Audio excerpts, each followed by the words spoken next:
Chapter 19.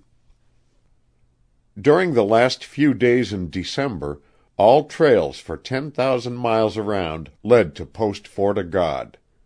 It was the eve of Uskapipun, of the New Year, the midwinter carnival time of the people of the wilderness, when from teepees and cabins far and near come the trappers and their families to sell their furs and celebrate for a few days with others of their kind. To this New Year gathering, men, women, and children look forward through long and weary months. The trapper's wife has no neighbor.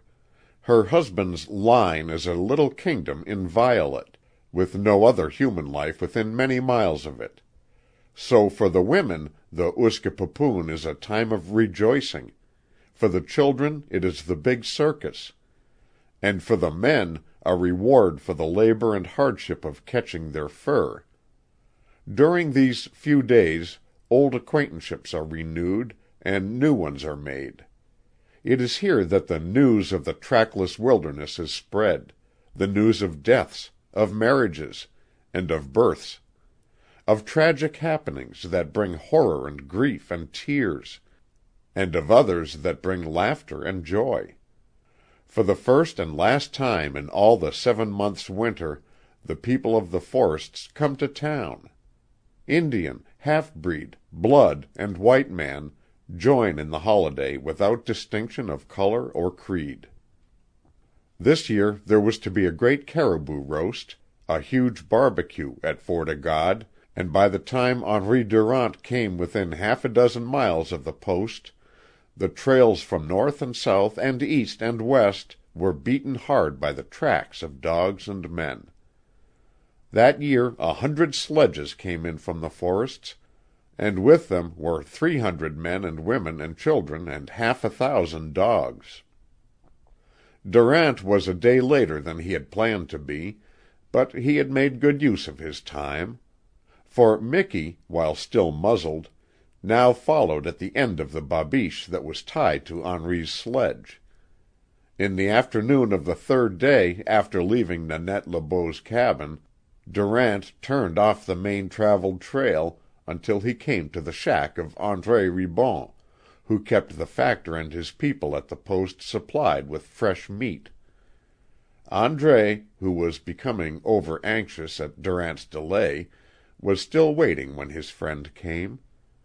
It was here that Henri's Indian had left his fighting dog, the big husky. And here he left Miki, locked in André's shack. Then the 2 men went on to the post, which was only a mile away. Neither he nor Ribon returned that night. The cabin was empty.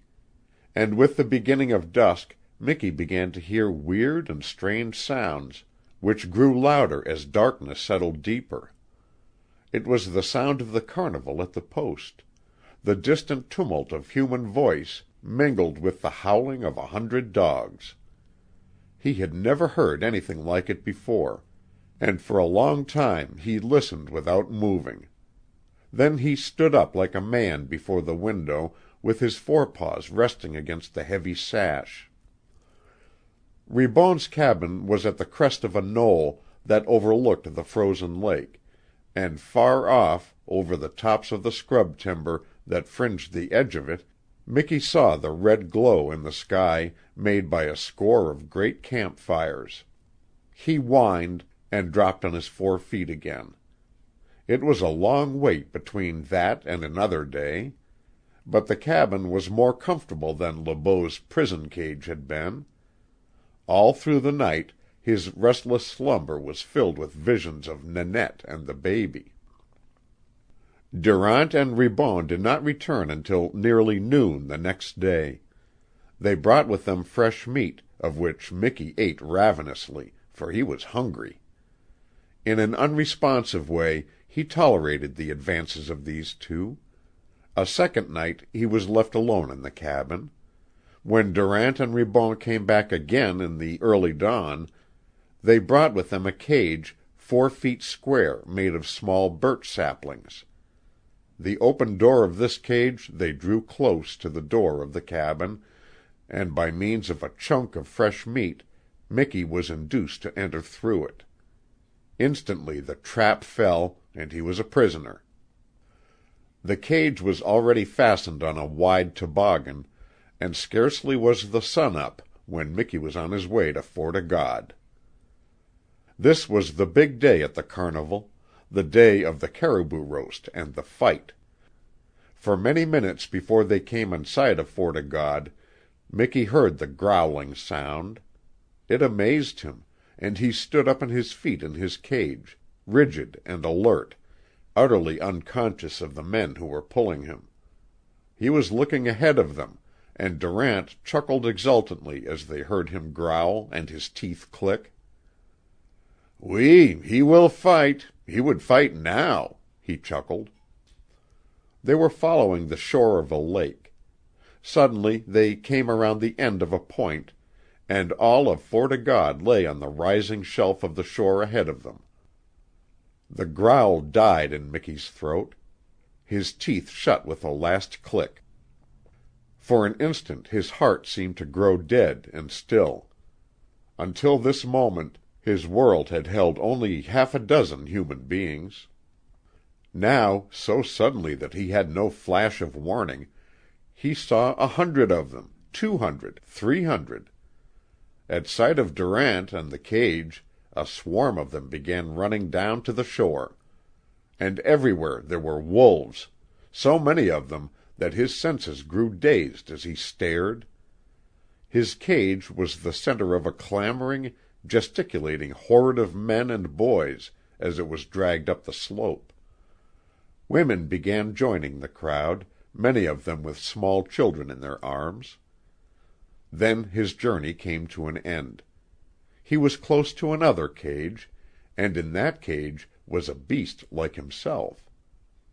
Beside this cage there stood a tall, swarthy, shaggy-headed half-breed who looked like a pirate.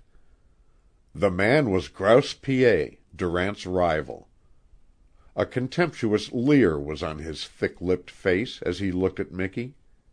He turned, and to the group of dark-faced Indians and breeds about him he said something that roused a guttural laugh. Durant's face flamed red. "Laugh, you heathen," he challenged, "but don't forget that Henri Durant is here to take your bets." Then he shook the 2 cross and 10 of red foxes in the face of Grouse Piet. "Cover them, Grouse Piet," he cried, "and I have 10 times more where they came from." With his muzzle lifted, Mickey was sniffing the air.